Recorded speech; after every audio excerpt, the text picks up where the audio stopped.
Hey everybody, Daniel here. We're back with another biogas video. So I've been asked a couple of times of how I get rid of the oxygen in the tanks when compressing, because we all know that biogas, like a lot of gases, requires oxygen to burn, and once those gases and oxygen become compressed together in a container, they can be potentially very dangerous. So we need to get the oxygen out of there before we start compressing. Now before I start, safety warning as always, there's potential risk of explosion, harm, all that. Whilst I've never had any of those happen, thankfully, there's always a potential risk for it. So here I've got the tank, 8.5 kilo barbecue gas bottle. Now I've used these quite a bit. These go through scrubbers, and so the gas is cleaned of all the hydrogen sulfide and the nasties, and the CO2. So this gas bottle is empty. I've used it, and just open up the valve, get some air in there, get some oxygen in there. So this now has the potential of having oxygen in this tank. So we need to get rid of that. So there's two ways that I can effectively get rid of this. First way is the way that I don't do, but can be done, is with the compressor itself to create a vacuum. So you've seen me a couple of times now using the compressor to put gas in, but to put gas out, all we would do is switch the inlet to the outlet. So this here, this connects to my gas bag here to suck the gas out and into there. So effectively all we'd rather do is change from this sucking the gas to in is to suck the gas out. So here's my contraption, whereas this would now be connected to here to suck the gas out, if that makes sense. But I don't do that because, well, if you've seen where I did my first gas compressing and actually set this up, I actually Loctited these fittings in, so I can't swap between them. So the way I do it is to effectively just put gas in here, like hook it up, open the gas valve, compress into it, shut it off, disconnect, take this outside, and then release some. Not all, but definitely outside, not inside. You don't want to do it inside. It's not good. So, well ventilated area, pump gas into it, take it outside, let some out, but not till there's like this, like there's psh. You want to hear the gas go shh out, turn it off, redo it step by step again, compress into it, take it outside, empty it a little bit at a time.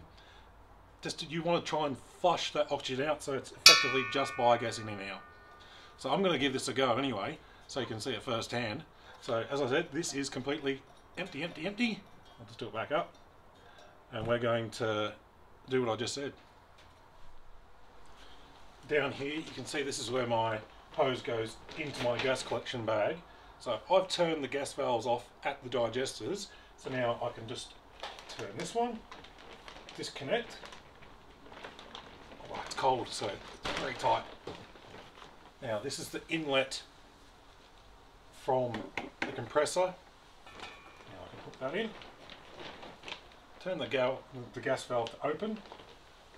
I can put the outlet side into the tank, left hand red,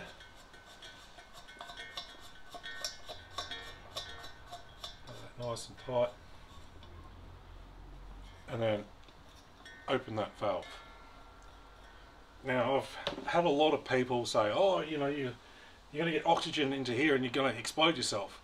Well, not really, because there's only biogas in here, there's no oxygen, and it's sucking the gas from here into the compression into here, and that doesn't suck in air. So there is no oxygen going into here, there's no spark organising here, so I'm not going to blow myself up. You know, if you think otherwise, well, maybe, but I've been doing this for 2 years now and nothing's happened. This is the same old compressor that I've been using.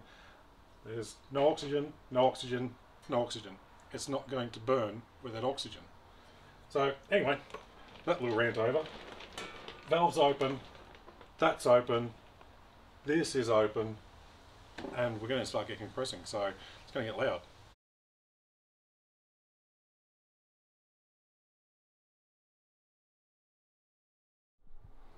I forgot how quick these little gas bottles fill. It doesn't take long compared to the big 45 litre one with 45 kilo ones. Alright, so it's got a bit in there. Disconnect that, that's all closed off. So I'm going to take this outside, vent it a little bit, turn the valve off, bring it back in, and do the same again. Now, I know you could probably get some comments saying, oh, we know you're putting gas back into the air. Well, yeah, the methane in it would have gone out there anyway. If you leave food waste and rotting in landfill, it's going to go up anyway. So really, it's been cleaned with the hydrogen sulfide. We're only getting a little bit out compared to probably what we're going to be using. And then once you've done this, if you don't let it run out completely, you don't have to do this all the time. So if you get it prepped and then keep using it, it's all good. Alright, so just going to open it.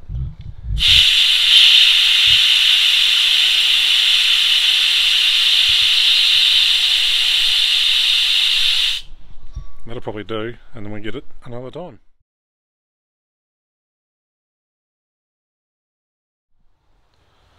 Alright, round two. Now I've actually compressed this up. It's nearly actually pretty full. I think we hit 150 psi. This gauge goes to 160, and after that, you know, goes past that. I know it's probably about 180 psi, which is what I usually go to anyway. So this is the second round through. I'll empty a little bit more, a little bit longer this time. And I realise that anyone that's probably just starting this is probably going to have, you know, LPG or propane, wherever you're from, in this as well. So same sort of principle. You need to flush that out as well as like the oxygen if you let it go empty like I did. So you will need to do that as well. Anyway, let's get this out. Down to.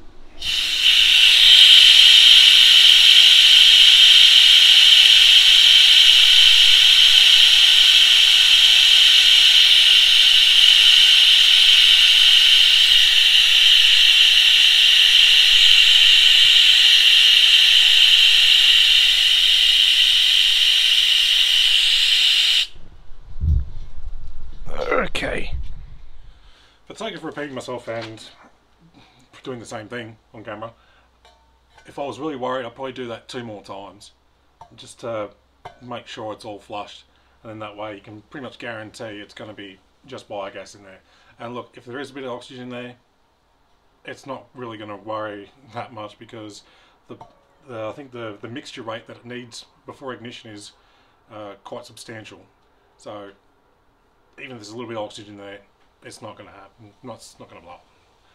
So I think that'll do for this bottle. Let's have a look.